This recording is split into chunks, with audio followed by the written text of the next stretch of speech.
정부가 두 번째 내란 특검법에 대한 거부권을 행사했습니다. 국민의힘은 올바른 결정이라고 지지했지만 민주당은 합당한 책임을 묻겠다고 강하게 반발했습니다. 이재명 민주당 대표가 민생 회복을 위한 추경을 편성하면 민생지원금을 포기할 수 있다고 밝히자 국민의힘은 지난해 예산안 강행 처리부터 사과하라고 맞받았습니다. 국민의힘은 헌법재판관 3명이 우리법 연구회 출신이라 편향성과 공정성이 우려된다고 문제를 제기했습니다. 여당의 주장에 민주당은 판결에 불복하기 위해 법치주의를 흔들고 있다고 비판했습니다. 여론의 심장을 저격하고 민심의 흐름을 날카롭게 꿰뚫어보는 여심 저격. 최상목 대통령 권한대행이 두 번째 내란 특검법에 대해 거부권을 행사한 가운데 여야의 반응을 살펴보고 국회 재표결에서 어떤 결과가 나오게 될지 전망해보겠습니다.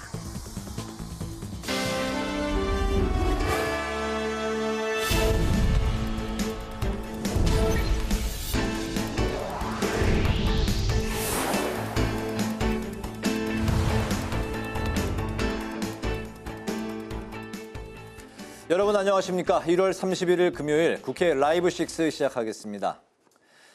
최상목 대통령 권한대행이 국무회의를 열고 두 번째 내란 특검법에 대해 제2요구권, 즉 거부권을 행사했습니다. 최 대행은 비상계엄 관련 수사가 진전됐고 여전히 위헌적 요소가 있어 거부권을 행사할 수밖에 없었다고 그 이유를 밝혔습니다. 국민의힘은 최 대행의 결정을 지지했고 민주당은 거부권 행사에 대한 합당한 책임을 묻겠다고 경고했습니다. 첫 소식 이소희 기자가 보도합니다. 최상목 권한대행이 국무회의를 열고 두 번째 내란 특검법에 대한 거부권 행사를 결정했습니다. 첫 번째 특검법에 거부권을 행사한 지 한 달 만에 이번에도 또다시 제2요구권을 행사한 겁니다. 국무회의에서 최 대행은 특검 법안에 대한 여야 합의가 없었고 헌법 질서와 국익이라는 틀에서 특검 필요성에 명쾌한 답을 낼 수 없었다고 입을 뗐습니다. 이미 비상계엄 수사가 진전돼 대통령을 포함해 핵심 인물들이 대부분 구속 기소됐고 재판 절차도 시작돼 특검 도입이 필요하지 않다는 점을 강조했고 1차 특검법에 비해 보완되긴 했지만 여전히 특검으로 인한 국가기밀 유출 가능성도 제기된다고 덧붙였습니다.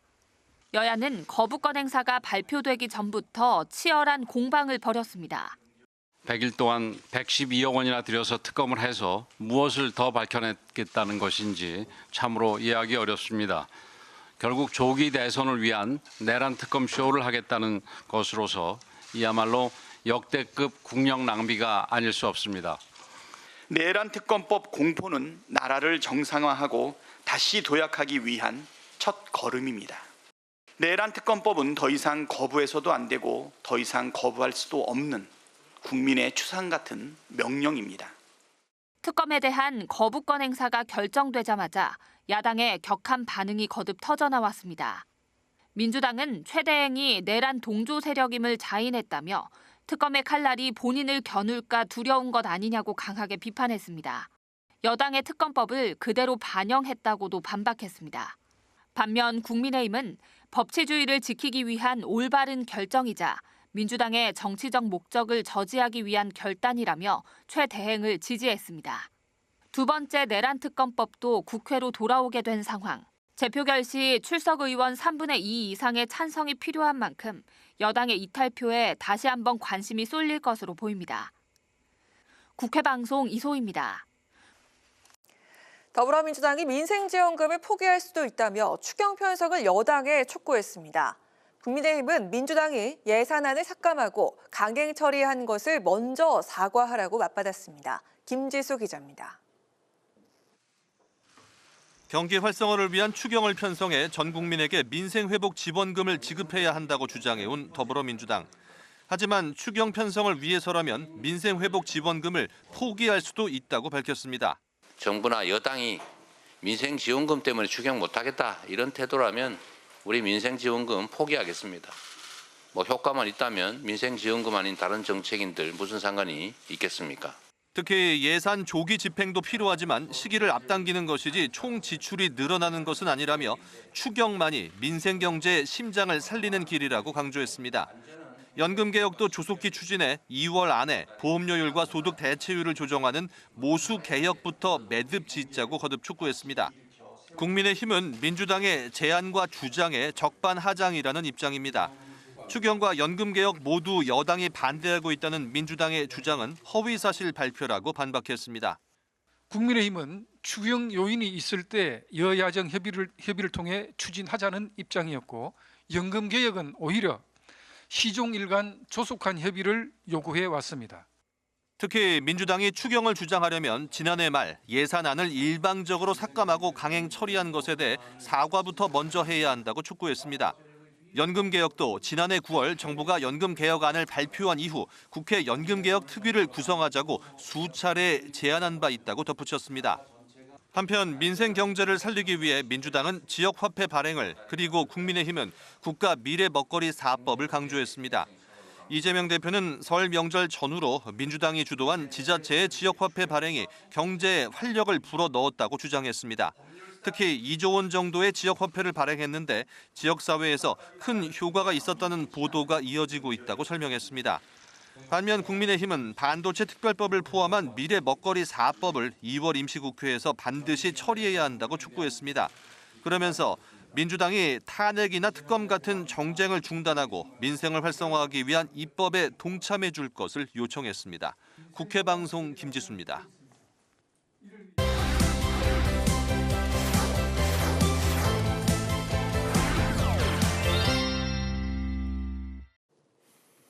네, 한 주간의 핵심을 짚어보는 시간, 주간 이슈픽 김동길 기자와 함께 하겠습니다. 김 기자, 어서 오십시오. 안녕하세요. 네, 작년 연말에 이제 봤었는데 벌써 또 1월 마지막 날에 또 김 기자와 함께 하네요. 네. 바로 첫 번째 이슈픽부터 살펴보겠습니다. 어떤 이슈일까요? 네, 구속 기소. 네, 설 연휴가 이제 무척이나 길었는데요. 지난 26일이었습니다. 주일에 네. 검찰이 현직 대통령인 윤석열 대통령을 구속 상태로 재판에 넘겼습니다. 네, 12.3 비상계엄이 선포된 지 이제 54일 만이었고 현직 대통령이 기소된 헌정사상 처음 있는 일이었어요. 네, 맞습니다. 그야말로 헌정사상 초유의 일이었는데요. 검찰이 구속기간 연장을 신청했다가 법원에 의해서 2차례 기각이 됐는데요. 검찰이 구속기간 만료를 하루 앞두고 기소를 했습니다. 불구속 기소냐, 구속 기소냐, 네. 아니면 기소를 안 하느냐의 선택에서 구속 기소를 선택을 했는데요. 검찰은 특수본이 그동안 수사한 사건의 증거 자료와 또 경찰에서 송치받아 수사한 사건의 증거 자료 등을 종합적으로 검토한 결과 기소 이유가 충분하다고 밝혔습니다. 윤 대통령은 현재 위헌 위법한 비상계엄을 선포하고 무장한 계엄군을 국회에 투입하는 등 국헌 문란을 목적으로 폭동을 일으킨 그런 혐의를 받고 있습니다. 네, 김동길 기자, 당시 여야 반응도 궁금한데 반응이 어떻게 나왔습니까? 네, 여야 입장이 이제 극명하게 갈렸는데요. 정리를 좀 요약을 해보면 국민의힘은 비판, 그리고 민주당은 환영으로 정리가 됩니다. 그렇군요. 먼저 국민의힘은 검찰이 공수처의 하청 기관으로 전락했다, 잘못된 부실 기소다, 또 검찰이 법적, 정치적 책임을 져야 한다 등의 이제 맹 비난을 쏟아냈고요. 오늘 권영세 비대위원장은 검찰의 깊은 유감을 표하기도 했습니다. 대통령실도 불법의 편법을 더했다고 비판을 했습니다. 반면에 더불어민주당은요, 내란 수계에 대한 단죄가 시작됐다고 밝혔는데요. 또 법원을 향해서 법과 원칙에 따른 엄정한 판결을 내려달라고 촉구했습니다. 윤 대통령의 입장도 전해졌습니다. 윤 대통령은 변호인단에게 처음부터 나라를 바로잡기 위해서 각오하고 시작한 일이었다고 말한 것으로 전해졌습니다. 네, 첫 번째 이슈로 대통령의 구속 기소했었고요. 두 번째 이슈픽 살펴보겠습니다. 네, 일치 단결. 사자성어네요. 네, 맞습니다. 긴 설 명절 연휴를 지나고 여야가 민심을 전했는데요. 여야가 한 목소리로 민생 경제 회복에 나서야 한다라고 이제 한 목소리를 내서 사자성어로 일치 단결을 표현해 봤습니다. 그렇군요. 일치 단결이란 이제 사자성어는 여럿이 이제 똘똘 뭉쳐서 힘을 합친다 이런 의미인데 민생 경제 회복에 힘을 합친다 이런 뜻인가요? 네, 맞습니다. 여야는 민생이 많이 힘들다, 또 어렵다라는 목소리가 많았다라는 이제 민심을 전했습니다. 국민의힘은 이번 설 연휴 가장 많이 들은 말이 국정 위기를 극복하고 민생 경제를 회복시켜 달라. 또 무엇보다 서민층과 소상공인, 자영업자들이 너무나 힘들다. 내수 경기 살리기에 총력을 다해달라는 말들이 많이 있었다고 밝혔습니다. 네. 그러면서 국민의힘은 민생 안정을 최우선 목표로 두고 국민들의 먹고 사는 걱정을 덜어드리는데 최선을 다하겠다고 다짐을 했습니다. 더불어민주당은 전국 곳곳에서 가장 많이 쏟아진 주문이 현 상황을 빨리 끝내고 경제를 살려다라는 것이었다고 밝혔습니다. 12.3 비상계엄으로 경제 충격이 깊고 또 전방위적이라면서 망가진 민생 경제에 집중해달라는 요구가 한층 커진 이유였다고 분석을 했습니다. 민주당은 민심의 요구에 따라서 경제 회상과 또 이를 위한 중장기 성장 전략 마련 노력도 더욱 강화하겠다고 밝혔습니다. 그렇군요.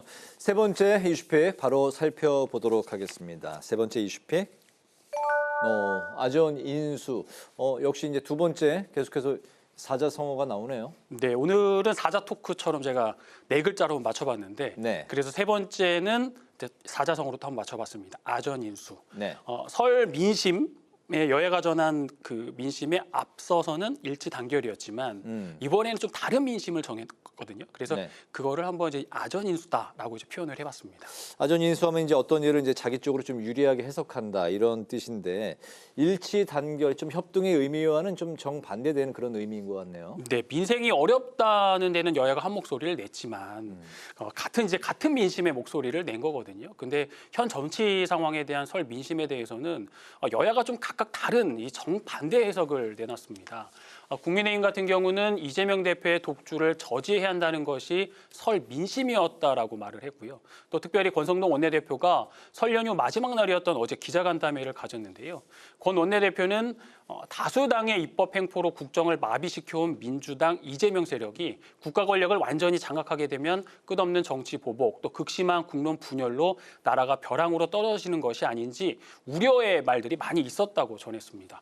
신동욱 수석 대변인도요. 이재명은 안 된다라는 강한 얘기도 많이 있었다고 밝혔습니다. 반면에 민주당은 윤 대통령 파면이 민심의 대세였다고 강조를 했는데요. 김민석 최고위원이 어제 기자간담회를 열었는데 정권 교체가 설 민심의 최대 요구고 또 민주당의 절대 과제라면서 흔들림 없이 실현해 가겠다고 밝혔습니다. 또 각종 여론조사 결과에서 이재명 대표의 개인 지지도가 큰 폭의 1위를 계속 유지하고 있다면서 이재명으로 정권 교체의 큰 흐름이라 할 수 있다라고 분석을 했습니다. 이번 주는 윤 대통령의 또 구속 기소와 또 설 민심 그리고 오늘은 또 1월의 마지막 날이기도 한데요. 다가오는 2월에는 좀 얼굴에 웃음 짓게 만드는 그런 이슈픽 소식들이 좀 많아졌으면 하는 그런 바람들을 좀 가져봅니다. 네, 그렇게 되면 이제 반전이 되겠네요. 1월까지는 여러 가지 좀 뭐 민생 경제 포함해서 힘든 상황들이 계속되고 있는 것 같습니다. 네, 주변에서 보면 정말 민생이 어렵다, 힘들다라는 저도 직접적으로 듣고 있는데 네. 좀 그런 안정적인 분위기가 좀 2월에는 좀 연결이 됐으면 좋겠다. 이제 그런 마음들을 가져봅니다. 네, 그런 마음을 바람을 담으면서 오늘 주간 이슈픽 마무리하겠습니다. 김동길 기자와 함께했습니다. 수고 많으셨습니다.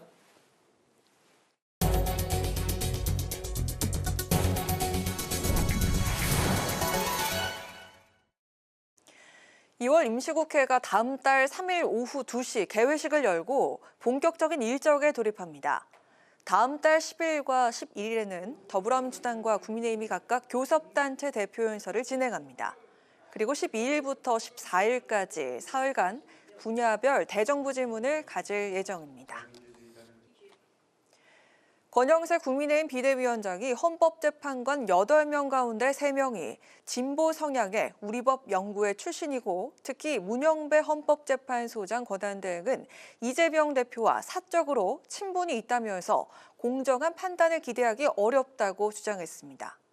민주당은 이에 대해 윤 대통령이 친분이 있는 정영식 재판관을 임명한 점을 들며 내로남불이라고 비판했고 국민의힘이 탄핵 심판에 불복하기 위한 저열한 시도를 하고 있다고 반박했습니다. 헌법재판소는 정치권과 언론에서 재판관 개인의 성향을 단정짓고 탄핵 심판의 본질을 왜곡하는 경우가 발생하고 있다면서 이로 인한 사법부의 권한 침해 가능성에 우려를 표한다고 밝혔습니다. 권영세 국민의힘 비상대책위원장이 조기 대선을 전제로 하는 후보 선호도 조사에 대해서 잘못된 행태라고 비판했습니다. 권 비대위원장은 일부 언론과 야권이 마치 윤 대통령 탄핵이 확정된 것처럼 조기 대선 분위기를 조장하고 있다면서 대선을 전제로 한 후보 선호도 조사를 즉각 중단하라고 촉구했습니다. 또 당원과 지지자들에게 이런 잘못된 분위기에 부화내동하지 말라고 당부했습니다. 이재명 더불어민주당 대표가 국민의힘이 극우화되고 있다고 우려했습니다. 이 대표는 국민의힘이 소수의 극우 집단들과 함께 불법 계엄을 동조하고 서부지법 폭력 사태를 두둔하고 있다면서 이런 식으로는 국민의 신뢰를 얻을 수 없다고 비판했습니다. 박찬대 원내대표도 새로운 대한민국을 위해 극우 세력과 결별해야 한다며 민주주의를 파괴한 극단주의 세력에 대해서 민주당이 강력하게 대응해 나가겠다고 밝혔습니다.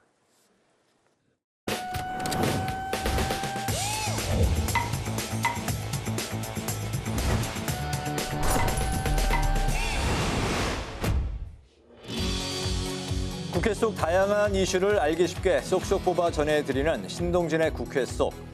오늘 주제는 헌법재판소 공정성 공방입니다. 연휴 이후 다시 시작될 헌법재판소의 윤석열 대통령에 대한 탄핵 심판 심리가 구인 헌법재판관을 완성한 체제에서 이루어질지 여부에 이목이 집중됩니다. 다음 달 3일로 예정된 헌법재판소 권한쟁의 심판 결과에 달려 있는데요. 이 가운데 여야가 헌재의 공정성을 두고도 뜨거운 공방을 벌이고 있습니다. 여야의 주장 직접 들어보시죠.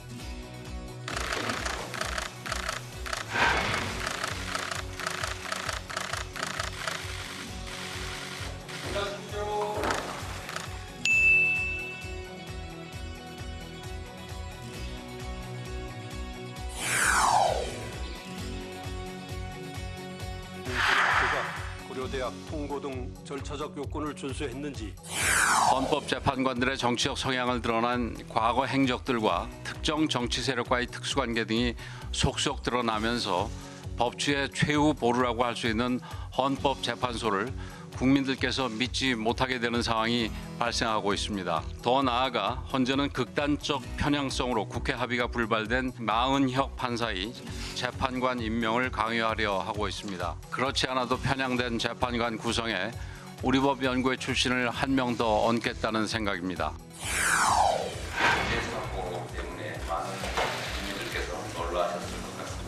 국민의힘에서 아주 정말 궤변으로 아무 말이나 내뱉고 있는 것 같아요. 헌재에서 어떤 결정이 났을 때 이걸 불복하겠다는, 지금 그걸 위해서 빌드업을 하는 거 아닌가, 이런 의심까지 들거든요. 중국의 생성형 AI 딥시크. 문영배 재판관님도 이재명 대표와의 사적인 관계, 어느 한쪽으로 아주 극단적으로 치우친 정체성의 문제, 이런 부분들이 있으신 것 같고, 정계선 재판관의 남편이 소추인단 그 로펌에 근무를 한다라든지, 또는 이미선 재판관의 동생이 탄핵 행동의 어떤 그 주요 간부의 역할을 한다든지, 이런 부분들이 있다면 이게 과연 공정한 재판이 될 수 있겠느냐라는 데 대해서 저는 심각한 의문을 가지고 있습니다. 헌법재판관들의 활동을 문제 삼아 편파 꼬리표를 붙여서 탄핵 심판 불복 시나리오에 밑밥을 까는 저열한 시도가 계속되고 있습니다. 정계선 재판관과 이미선 재판관의 가족들이 어디에서 무슨 일을 하는지까지 언급하면서 이런 것이 검열이고 사찰입니다. 현재 헌법재판소에는 한덕수 국무총리와 최재해 감사원장, 박성재 법무부 장관 등 탄핵 심판 사건만 무려 9건이 계류돼 있는 상황인데요. 이 가운데 헌재는 오는 2월 6일부터 윤 대통령 심리를 오전 10시부터 하루 종일 진행하기로 하는 등 속도전에 들어간 분위기입니다. 통상 오후 2시에 시작해 서너 시간 열렸던 재판 시간을 대폭 늘려 집중 심리를 하겠다는 건데요. 이렇게 되면 대략 2월 말에서 3월 초에 심리가 끝나게 되는 거죠. 신속도 물론 중요할 수 있겠습니다. 그보다 중요한 것이 공정성 아니겠습니까? 예. 헌재 결정에 따라서 국민이 승복하는 것이 중요한데 예. 만약 그게 안 되면 광장의 정치가 시작되고 국민 분열이 이루어지는 거잖아요. 헌재의 권위를 살릴 수 있도록 그런 절차라든지 객관성, 공정성을 좀 기해야 된다는 말이에요. 지금 현재 보수들이 뭉치기 위해서 억지를 부리는 노래다, 그렇게 생각합니다. 사법부에서는 냉정한 법과 시각으로 재판을 잘 진행해야 된다. 또 우리 국민들도 여기에 부안해동해서는 안 된다. 문영배 이미선 재판관이 퇴임하는 오는 4월 18일 이전에 윤 대통령에 대한 탄핵 선고를 할 것이라는 전망이 지배적인 상황인데요. 구인 완전체 여부와 재판관 공정성 시비, 그리고 윤 대통령의 탄핵 심판 속도전까지 헌법재판소를 둘러싼 논란은 앞으로도 계속될 것으로 보입니다. 지금까지 신동진의 국회 속이었습니다.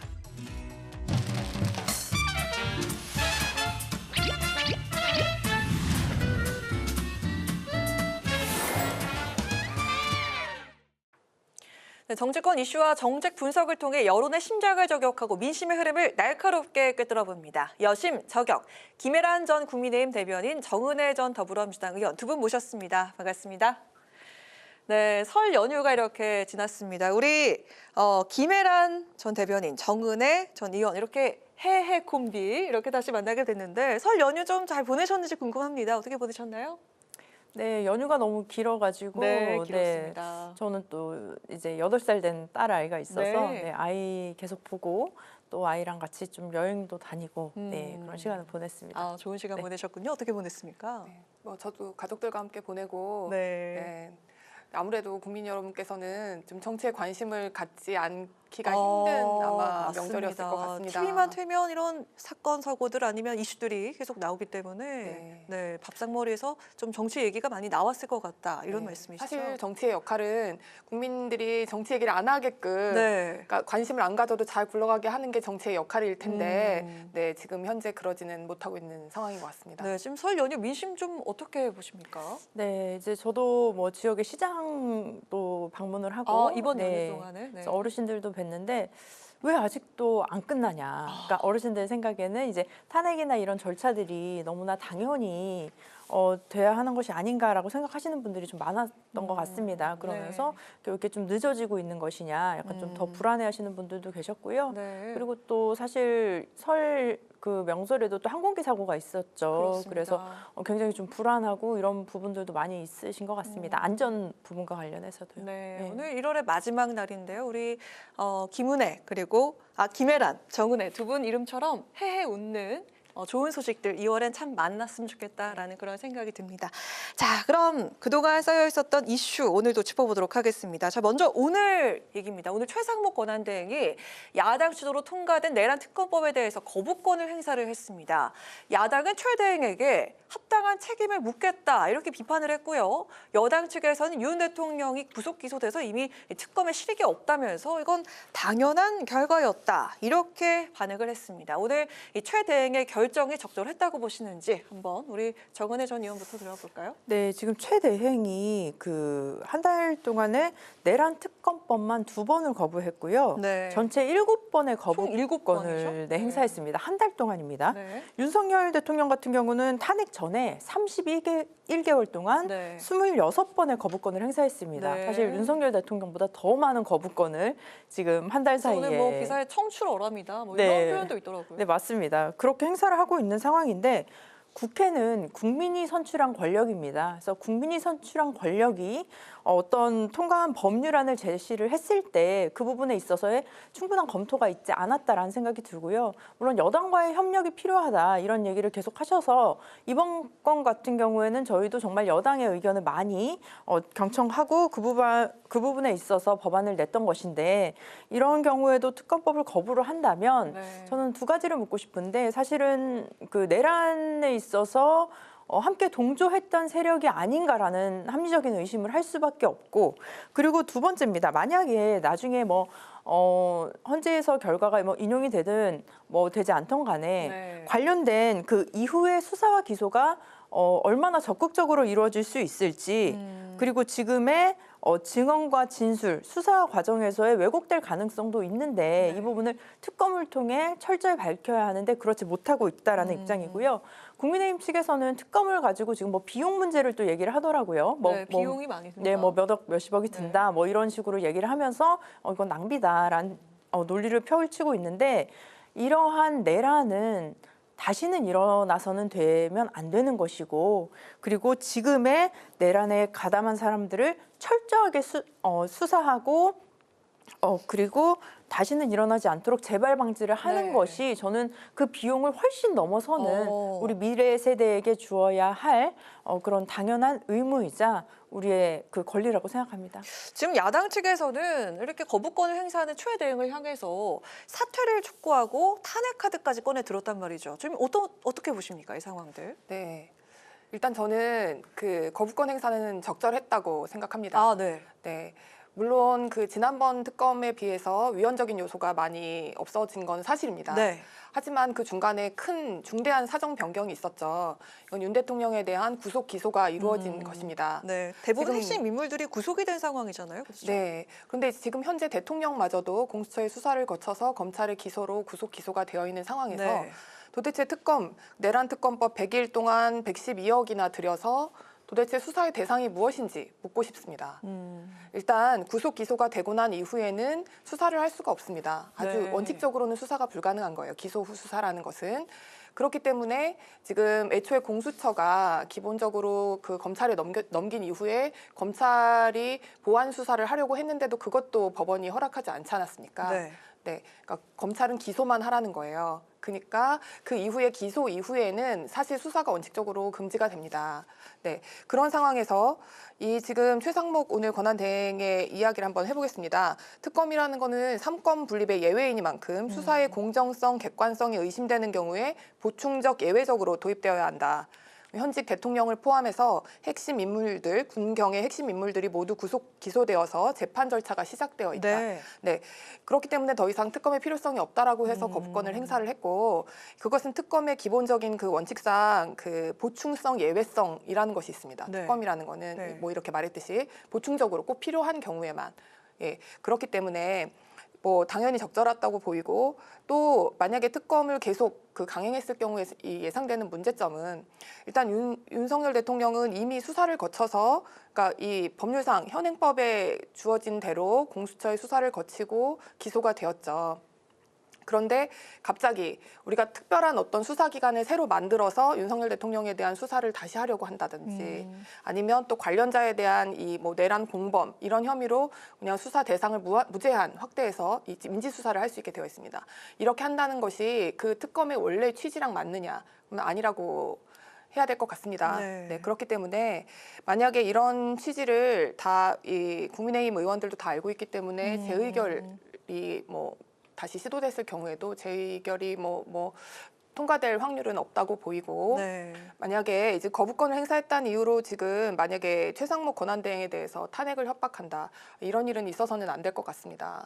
지난번에 뭐 우리 한덕수 총리를 뭐 탄핵했을 때 왔었던 그 또 혼란과 충격을 생각해서라도 더 이상 지금 대한민국은 이러한 국정 혼란, 법치주의의 그 붕괴, 그리고 국가 신인도 하락 등을 감당할 수 없습니다. 네. 그 부분에 대해서는 더 이상 권한대행을 협박하는 일은 없었으면 좋겠습니다. 그 안철수 의원도 이 특검은 불필요하다라는 입장을 더했습니다. 그리고 지금 야당 측에서는 이렇게 탄핵 카드까지 꺼내 들었는데 지금 앞으로의 상황을 조금 전망해 본다면 어떻게 될지 마무리해 보도록 하겠습니다. 네, 그 권성동 원내대표가 이런 얘기를 했습니다.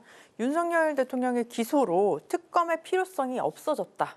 뭐 이런 얘기를 했었는데 지금 보면은 기소 전에는 최대한 시간을 끌려고 하고요. 기소가 되고 나니까 이제는 또 특검이 필요 없다? 뭐 이런 논리를 펼치는 것 같습니다. 그래서 특검은 정말 기소와는 별개로 국민들의 알아야 할 권리이고 너무나 명명백백하게 밝혀야 할 일이기 때문에 반드시 이뤄져야 하고 더불어민주당에서는 지속적으로 관련된 법안을 발의할 것으로 예상됩니다. 알겠습니다. 자, 이런 가운데 오늘부터 윤 대통령에 대한 그 일반 접견이 허용이 됐습니다. 그래서 대통령실의 그 참모들이 서울구치소를 방문을 했고, 그리고 국민의힘 의원들도 지금 접견을 추진 중입니다. 하지만 그 여당 내에선 일부 반대 목소리가 있었고요. 윤 대통령의 옥중 정치 행보, 이걸 또 옥중 정치 행보 로 보고 있는데 이거에도 또 관심이 쏠리고 있는 그런 상황입니다. 자, 앞으로 이런 상황들이 정치권에 과연 어떤 영향을 주게 될지 들어보도록 하겠습니다. 오늘 그 윤 대통령이 의기소침하지 말고 각자의 자리에서 최선을 다하자, 이런 취지로 이야기를 했다고 합니다. 어떻게 보셨습니까? 네, 대통령실 참모들이 인간적인 도리로 윤 대통령을 찾아뵙고 접견하는 것은 뭐 문제가 없다고 봅니다. 네, 그리고 또 윤 대통령께서도 이제 뭐 다독이면서 뭐 이제 잘 지내고 있다 이런 거는 굉장히 그런 취지로 이해를 해야 할 것 같습니다. 네. 예. 그렇지 않고 이걸 옥중 정치 뭐 이런 개념으로 이해해서는 안 될 것 같습니다. 지금 대통령실은 최상목 대통령 권한 대행을 보좌해야 되는 지금 역할을 해야 되는 임무이지. 네.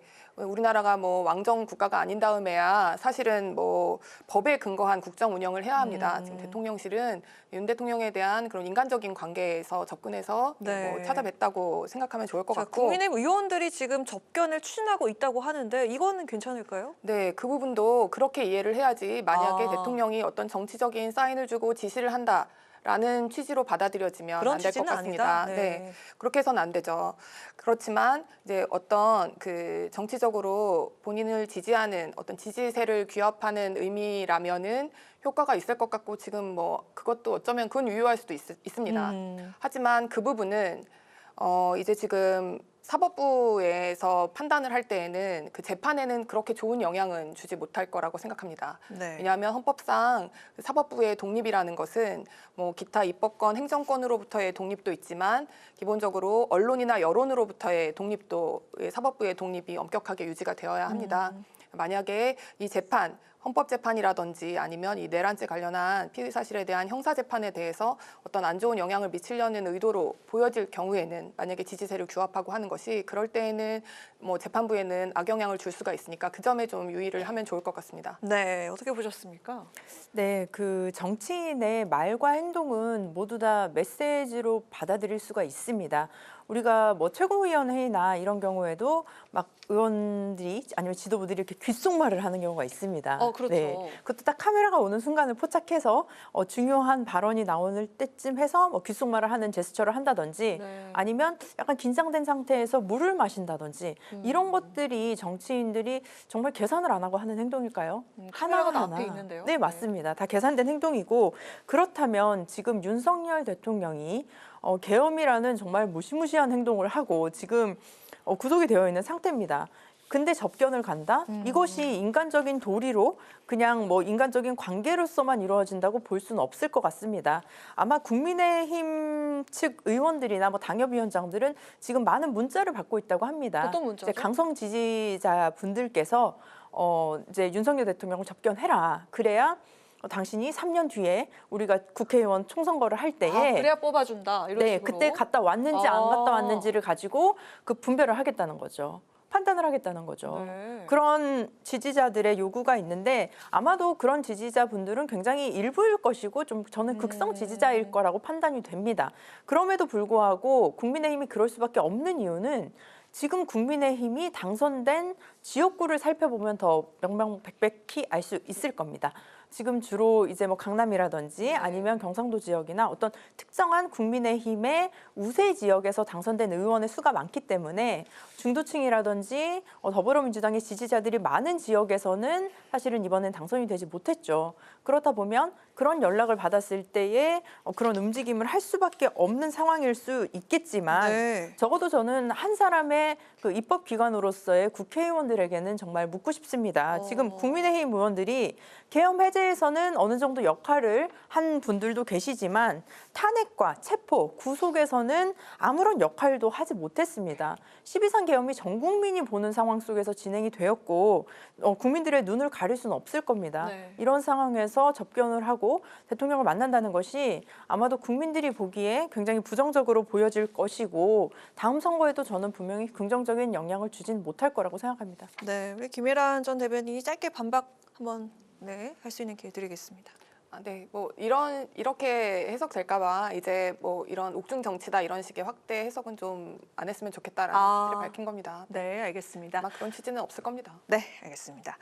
윤 대통령은 그리고 설 연휴 동안에는 변호인단을 만나서 그리고 이 탄핵 심판과 내란 혐의 형사 재판을 준비를 해 왔는데요. 이 대통령 측은 두 재판을 동시에 받는 건 부당하다면서 법원에 보석을 청구하고 그리고 헌법재판소 탄핵 심판 중단을 요청하는 방안도 검토 중인 것으로 알려졌습니다. 여기서 궁금한 게 동시에 진행되면 이 재판 과정에서 나오는 말들이 각각의 재판 판결에 또 영향을 줄 수 있지 않을까라는 그런 생각도 드는데 지금 이 앞으로의 상황을 좀 어떻게 보시는지 우리 김혜란 전 대변인부터 들어볼까요? 네. 아마 이 내란 혐의에 대한 형사재판은 아마 그 6개월 구속기간 내내 꽉꽉 채워서 아주 길어질 확률이 큽니다. 왜냐하면 이게 제가 형사소송법 교과서에서 봤었던 전형적인 공판 중심주의가 정말 실현되는 모습을 처음으로 목격하게 되는데요. 그렇습니까? 네. 네. 이게 보통은 조서에서 조사기관에서 다 조서가 작성돼서 거기서 진술을 먼저 하게 되죠. 근데 지금 특이하게도 지금 공수처에서 대면 조사를 못한 채 검찰이 기소했기 때문에 법정에서 판사 앞에서 최초로 아마 진술을 하게 될 겁니다. 대통령께서.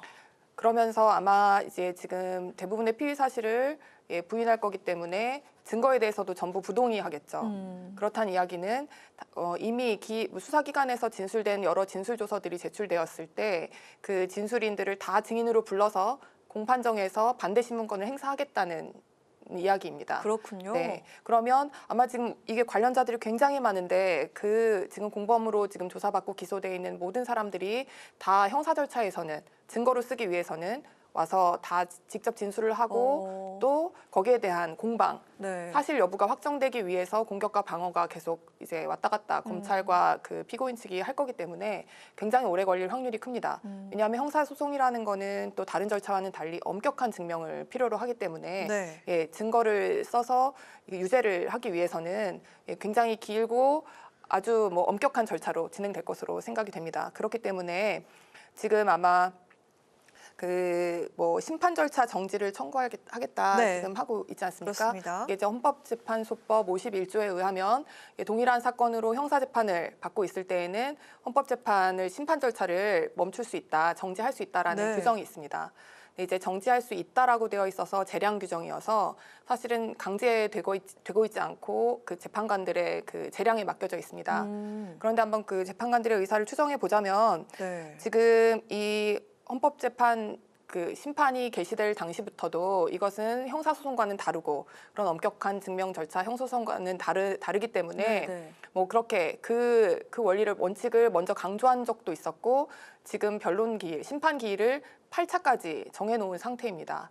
그렇기 때문에 중간에 심판 절차를 정지할 그 의사는 별로 없어서 가능성이 없다고 사실 그러면 봅니다. 동시 진행이 되겠다라고 보시는 건가요? 아마도 그 형사소송의 진행 여부와는 상관없이 그걸 기다리지 않고 아마 탄핵 심판은 계속 진행될 확률이 클 것 같습니다. 네, 헌법재판소 탄핵 심판 중단을 요청하기도 했지만 동시에 진행될 가능성은 있다.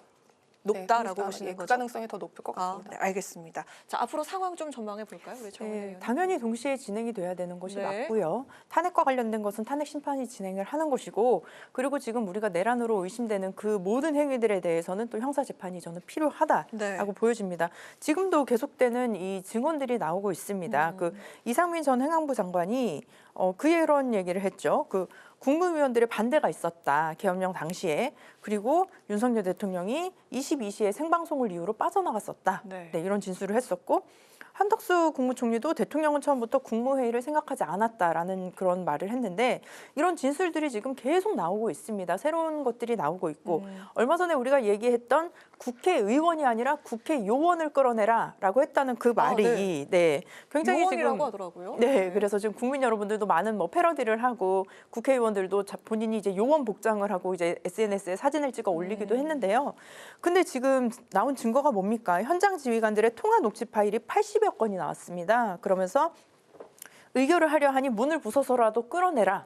이런 말이 있었다고 하는데요. 이런 우리가 상식적으로 이해되지 않는 증언과 진술들이 새롭게 계속 나오고 있습니다. 이런 측면에서 봤을 때는 저는 재판도 진행이 돼야 되고 그와 함께 또 탄핵 그 재판관 분들이 해야 하는 그 업무도 또 정상적으로 진행이 돼야지만이 그 모든 것들이 하나가 되어서 진실을 밝힐 수 있다라는 입장입니다. 네, 그렇군요. 자, 이런 가운데 여당은 윤 대통령의 탄핵 심판을 진행하는 헌법재판소의 공정성에 의문을 제기를 했습니다.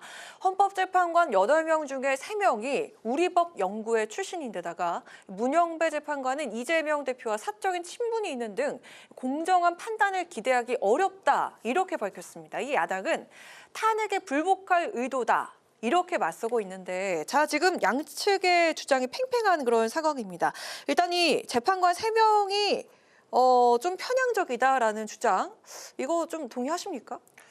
네, 지금 좀 그 부분에 대해서는 사실 아마 민주당도 부인할 수가 없을 것 같습니다. 네. 뭐 개인적으로 그 야당 대표하고 친분이 있죠. 일단 문형배 재판관 같은 경우에는 그리고 이미선 재판관은 동생이 또 윤석열 탄핵소추 뭐 그 민변에서 그런 위원장을 맡고 있는 것도 사실인 것 같습니다.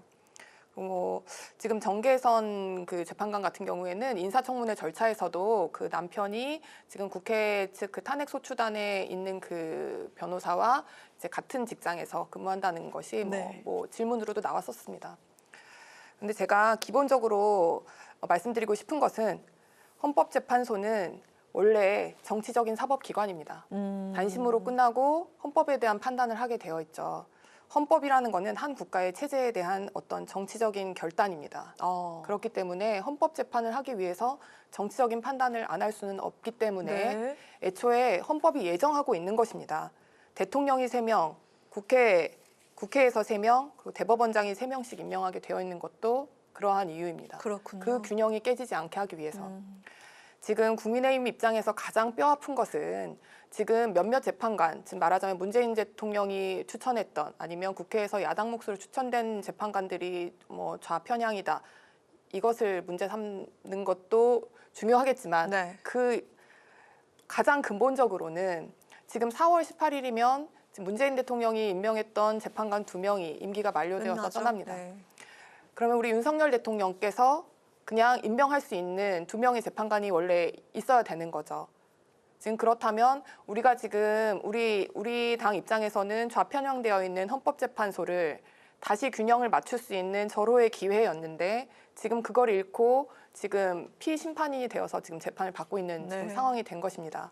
그것이 사실은 국민의힘 입장에서는 가장 근본적으로 뼈아픈 상황이라고 받아들여야 할 것 같고 지금 어차피 그 몇몇 재판관에 대해서 좌편향 그런 의심이 있는 것도 사실이지만 사실은 민주당 입장에서는 또 그 대통령의 추천 아니면 또 국회에서도 여당 몫의 추천의 재판관들에 대해서 또 동일한 또 의혹을 제기하고 있습니다. 그 부분에 대해서는 헌법 자체가 예정되어 있는 그것은 그냥 그런 문제라고 받아들이고 심판 결과가 나왔을 때는 받아들이는 수밖에 없을 거라고 생각하고 그게 법치를 수호하는 걸 근간으로 여기는 보수의 가치라고 생각합니다. 다만 이제 그러한 취지에서 우리 당의 신동욱 그 수석 대변인도 이게 지금 불복을 위한 빌드업 아니냐 이런 얘기했을 때 단호하게 우리 당은 보수의 가치인 법치를 존중하기 때문에 재판에 불복하는 일은 없다고 명백히 밝혔습니다. 네, 김혜란 전 국민의힘 대변인의 이야기 들어봤습니다. 정은혜 전 의원님 들어볼까요?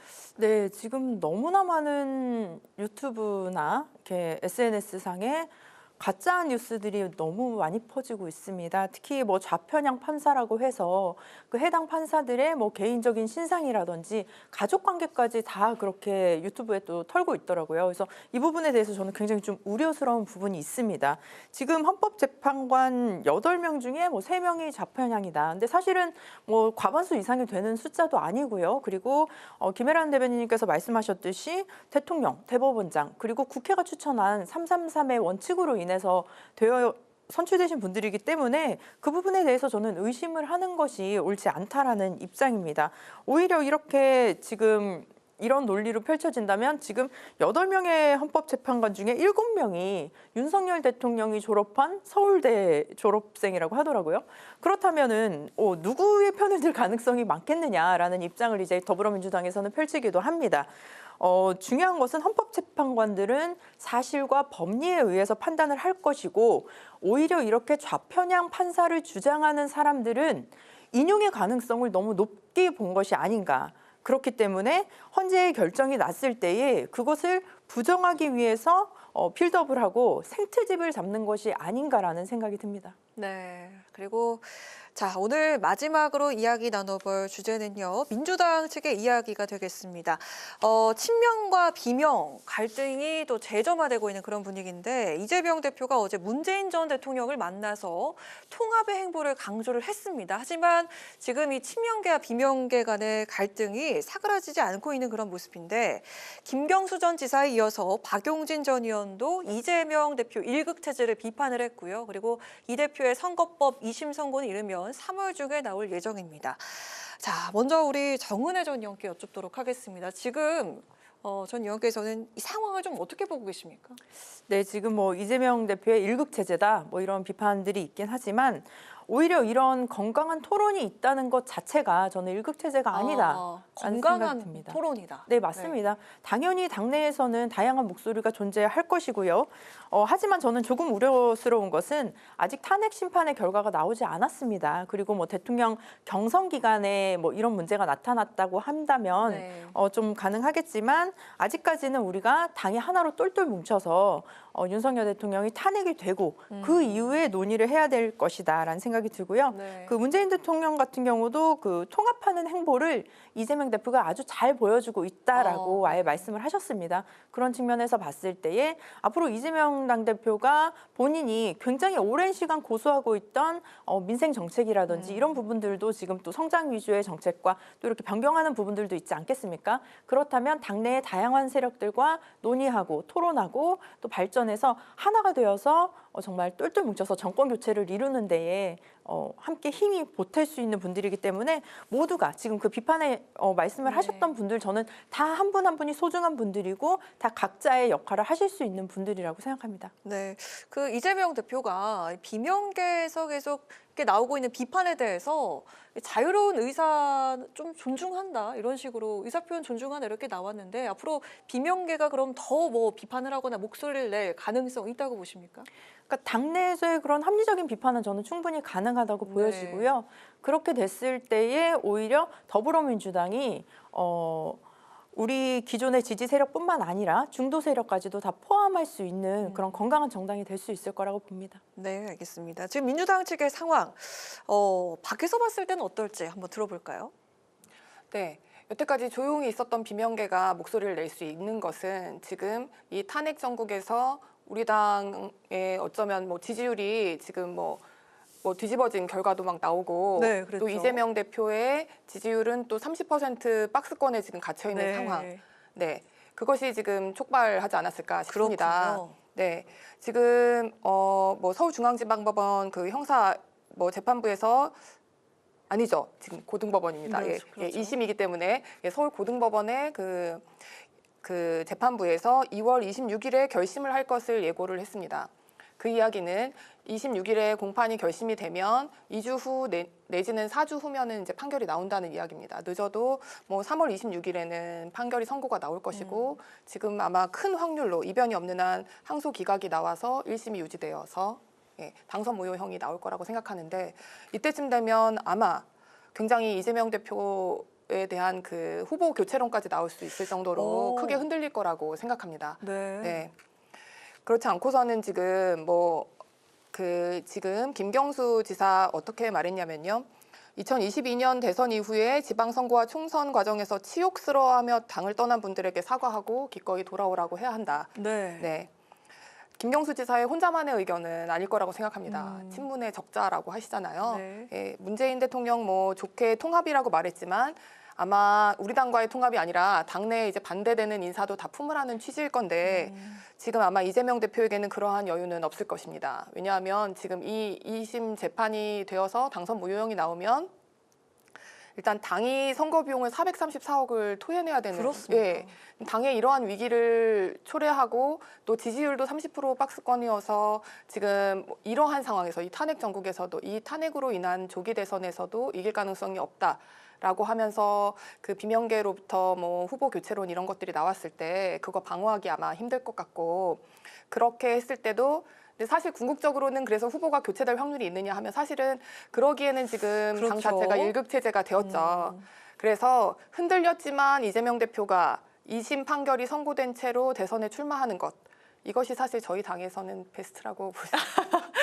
자, 지금 크게 공격이 들어왔습니다. 김예란 전 대변인이 아주 아픈 곳을 다시 한번 꼬집는 그런 느낌으로 공격이 들어왔는데 짧게 한번 마무리 발언 듣고 오늘 끝내도록 하겠습니다. 뭐 재판은 재판대로 진행이 되어야 할 것이고요. 저는 그렇습니다. 이재명 당대표가 민주당의 정말 큰 자산입니다.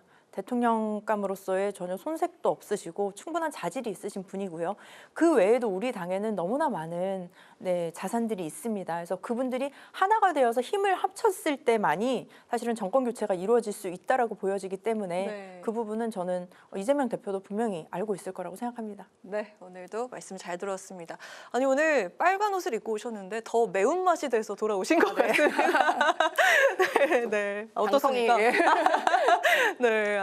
다음 주에도 열띤 토론 기대하도록 하겠습니다. 지금까지 김혜란 국민의힘 대변인, 정은혜 전 더불어민주당 의원과 함께한 여심저격 시간이었습니다. 두 분 오늘도 고맙습니다.